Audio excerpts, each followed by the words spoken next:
Hello, welcome back to my channel. Don't forget to like, comment, and share.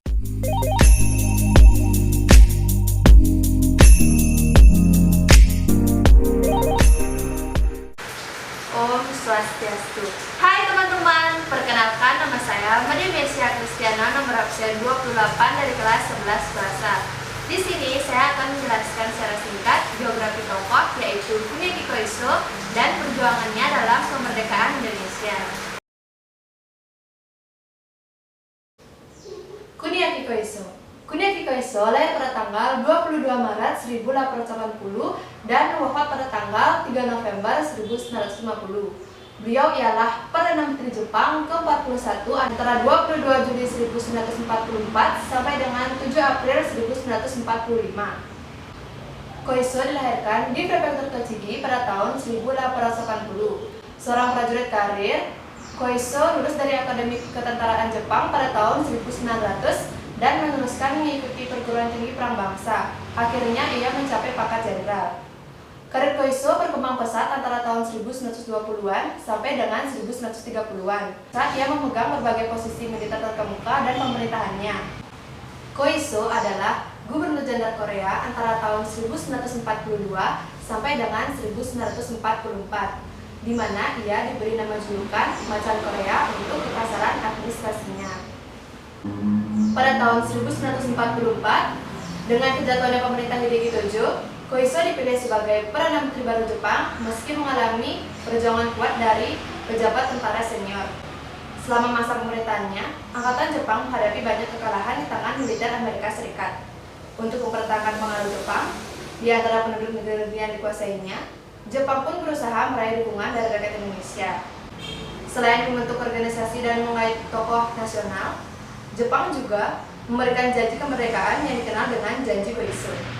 9月末第85回臨時議会において小磯内閣総理大臣により東インドは将来独立進むべきもの中外に宣明せられたる本職新妻の広大無辺に強く感激しここに我が派遣元徴兵の元老優先と郵政職員の経費に追悼をさせるとともに積年の熱願を達成する我が5000万住民の勇気を思い衷心より敬意の表彰する次第なり。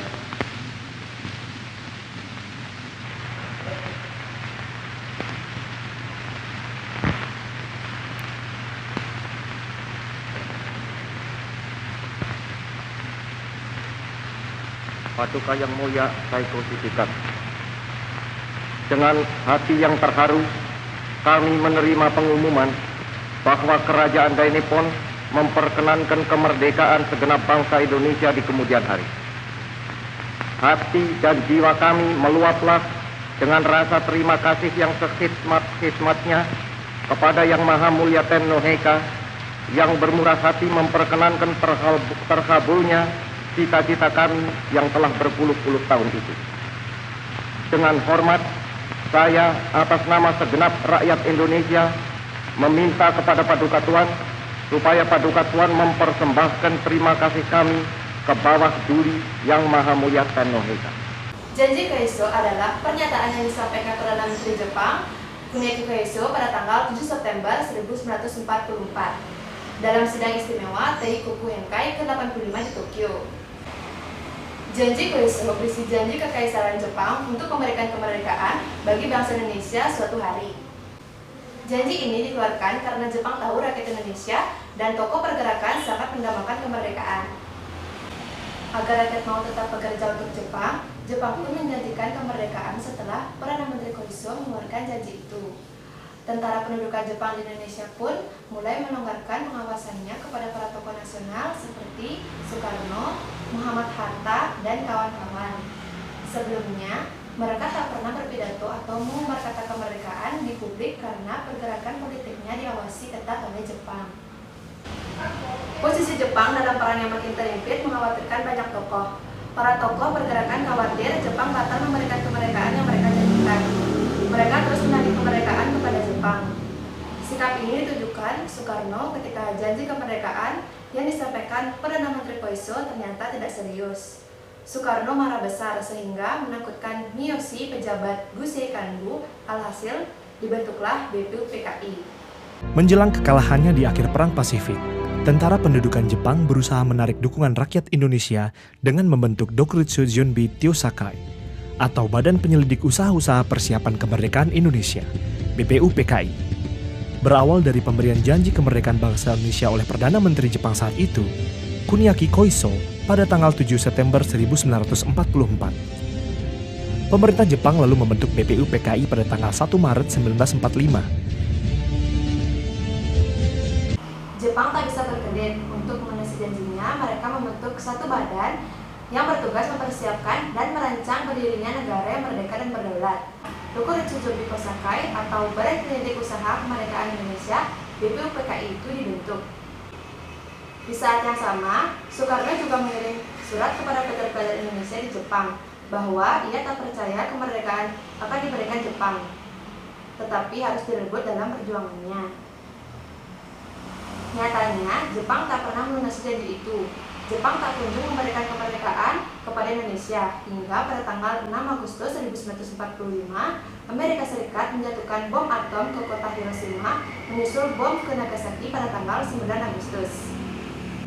Puncak Perang Sekutu melawan Jepang adalah dijatuhkannya bom atom ke kota Hiroshima, Jepang pada 6 Agustus 1945.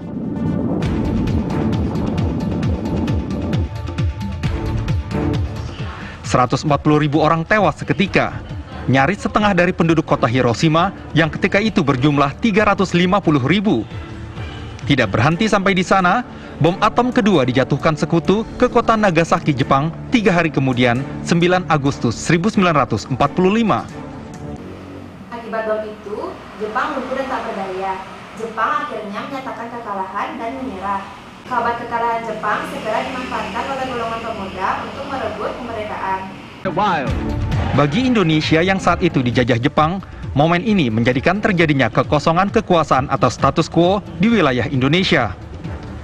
Memanfaatkan hal ini, 2 hari kemudian bangsa Indonesia memproklamirkan kemerdekaannya pada tanggal 17 Agustus 1945. Maka pada tanggal 17 Agustus 1945, Soekarno memproklamasikan kemerdekaan Indonesia. Proklamasi.